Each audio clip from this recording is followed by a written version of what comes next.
माननीय principal sir और vice principal Arjun Paswan sir, व स्टेज पे स्थित हमारे व्याख्याता Asmita ma'am, Mousami ma'am, Abu Haris sir, Julie ma'am, Ravindra sir व हमारे सभी सहपाठी, हम आप सभी का हार्दिक अभिनंदन करते हैं। मैं मोहम्मद असद समद आज 79वां स्वतंत्रता दिवस की आपको ढेर सारी शुभकामनाएं देता हूं। आज का दिन हमारे लिए किसी त्योहार से कम नहीं है। 2025 का वर्ष मैं कामना करता हूं कि देश के लिए उन्नति और प्रगति हो, हम सभी के लिए हमारे जीवन में जो है खुशी की बहार लेके आए, ये मैं कामना करता हूं। आज हम यहाँ 15 अगस्त पर इकट्ठा हुए हैं। आज का दिन स्वतंत्र होने में और स्वतंत्रता सेनानियों की कुर्बानी बलिदान को याद करने का दिन है। जब हम उनकी स्वतंत्रता और उनकी बलिदान को याद करते हैं तो हरिओम पवार जी की एक कविता याद आती है, जो सीने पे गोली खाने को आगे बढ़ जाते थे, जो सीने पे गोली खाने को आगे बढ़ जाते थे, भारत माँ की जय कहकर फांसी पर चढ़ जाते थे, जिनके कारण ये भारत आजाद दिखाई देता है, अमर तिरंगा उन वीरों की शान दिखाई देता है। उनका नाम जुबान पर लो तो पलकों को झपका लेना, उनका नाम जुबान पे लो तो पलकों को झपका लेना, उनकी यादों के पत्थर पे 2 आंसू टपका लेना, उनकी यादों के पत्थर पे 2 आंसू टपका लेना। उनकी प्रयास और कुर्बानी से हमें आज़ादी तो मिल गई, लेकिन सोचने की बात यह है कि भारत जिसे संस्कार की भूमि, मूल्य की भूमि, ज्ञान की भूमि, विज्ञान की भूमि, प्रज्ञान की भूमि, वैभव की भूमि, गौरव की भूमि, समृद्धि की भूमि, हीरो की भूमि कहा जाता था, ये हमारा देश कैसे गुलाम हो गया? कैसे ये हम जो है अंग्रेजों के जंजीर में फंस गए और हम गुलाम हो गए? क्योंकि अंग्रेज ने हमारे स्वाभिमान को तोड़ा, हमारे मान को तोड़ा, गर्व को तोड़ा, गौरव को तोड़ा, हमारे इंडस्ट्रीज को तोड़ा, इकोनॉमी को तोड़ा, हमारी समृद्धि को तोड़ा, हमारी एकता को तोड़ा, और जिसका परिणाम ये हुआ कि हम गुलाम हो गए। क्योंकि हम बट गए थे धर्म के नाम पर, जाति के नाम पे, वेशभूषा, कद काठी के नाम पर, क्षेत्रीयता के नाम पे, और इसका परिणाम हुआ कि जो देश जिसकी सभ्यता के बारे में बीजिंग यूनिवर्सिटी के चांसलर रहे, वह अमेरिका में चीन के जो है एम्बेसडर रहे, रूसी, जब उनको अमेरिका अपने हार्वर्ड यूनिवर्सिटी का जो 300वां साल मना रहा था तो उनको बुलाए।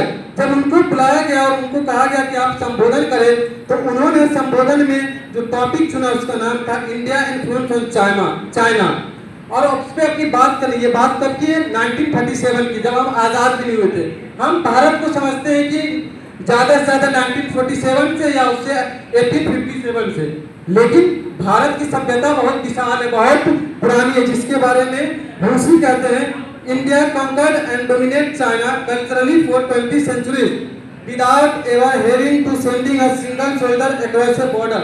ये कहना था उनका कहना था भारत ने चीन पर कल्चरली डोमिनेट किया, हमको बदला और 200 सालों तक किसी भी देश पर आक्रमण नहीं किया, लेकिन जब भी आक्रमण हुआ हमने मुंहतोड़ जवाब दिया।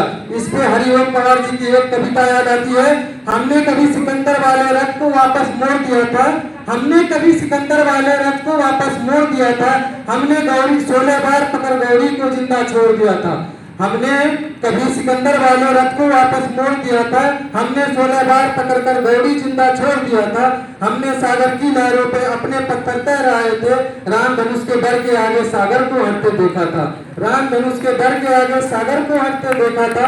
हम इतिहास बदलने निकले तो भूगोल बदल जाता था, हम इतिहास बदलने निकले तो भूगोल बदल जाता था, लेकिन जाने या अनजाने में भूले कर बैठे ये भारी, इन भूलों के चक्कर में हमने आजादी गंवाई। 47 में आजादी तो ले आए हैं, स्वर्ण जयंती वाले गहने आजादी के पहन आए हैं, पर ताकत के बिना आजादी अभी अधूरी है, इसलिए हमारे हाथों में ताकत बहुत जरूरी है, इसलिए हमारे हाथों में ताकत बहुत जरूरी है। अब ये सोचना है कि ये ताकत हमारे अंदर आएगा कैसे? जब हम ताकत की बात करते हैं, विशाल देश की बात करते हैं, तो सबसे पहले हमारे मन में या आपके मन में सबसे पहला सवाल आता है, क्या हम सच में आजाद हैं? तो हमारा जवाब आता है नहीं, क्योंकि हम आजाद नहीं हैं। हम अंग्रेजों की बेड़ियों से आजाद हो गए, लेकिन हम खुद के मनगढ़ंत कहानियों से, समाज से और समाज के विचारों से आज भी बेड़ियों से जकड़े हुए। हम भ्रष्टाचार के गुलाम हैं, क्योंकि बिना रिश्वत के एक काम नहीं होता। हम अज्ञानता के गुलाम है, क्योंकि आज भी कई बच्चे जो है शिक्षा से वंचित हैं। हम जातिवाद और बेरोजगारी के गुलाम हैं, हम अंधविश्वास और कुप्रथा के गुलाम हैं, और सबसे बड़ी गुलामी हम मानसिक गुलामी के शिकार हैं। सच्ची आजादी का मतलब सिर्फ बेड़ियों का टूटना नहीं, बल्कि सोच का खुला आसमान होना है। सच्ची आजादी तब होगी जब किसी भी इंसान को उसके जाति, धर्म, रंग, रूप, भेष, काठी के बिना देखे हुए उससे समानता दिया जाए। जब नारी बिना किसी डर के जो है खुले में घूम सके, तब हम मानेंगे सच्ची आजादी है। हमारे स्वतंत्रता सेनानियों ने अपने खून से आजादी का पौधा तो लगाया, लेकिन अब हमें उन्हें कर्मों से सींचना होगा। तिरंगा सिर्फ एक कपड़ा नहीं है, तिरंगा सम्मान है, तिरंगा बलिदान व कर्तव्य का प्रतीक है। इस स्वतंत्रता दिवस पर हम केवल झंडा नहीं फहरा है, बल्कि हम अपने मन में जो भय है, घृणा है, जो डर है, उसको दूर फेंके।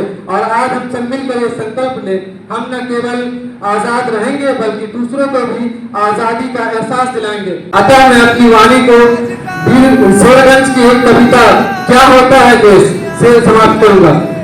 ग्राम नगर या कुछ लोगों का नाम नहीं होता है देश, ग्राम नगर या कुछ लोगों का नाम नहीं होता है देश, संसद सड़कों आयोगों का नाम नहीं होता है देश, संसद सड़कों आयोगों का नाम नहीं होता है देश। देश नहीं होता है केवल सीमाओं से घिरा मकान, देश नहीं होता है केवल सीमाओं से घिरा मकान, देश नहीं होता है कोई सजी हुई ऊंची दुकान। तो फिर क्या होता है देश? जहाँ प्रेम के दीपक जलते वही हुआ करता है देश, जहाँ इरादे नहीं बदलते वही हुआ करता है देश, हर दिल में अरमान मचलते वही हुआ करता है देश, सज्जन सीना ताने चलते वही हुआ करता है देश। जय हिंद, जय भारत।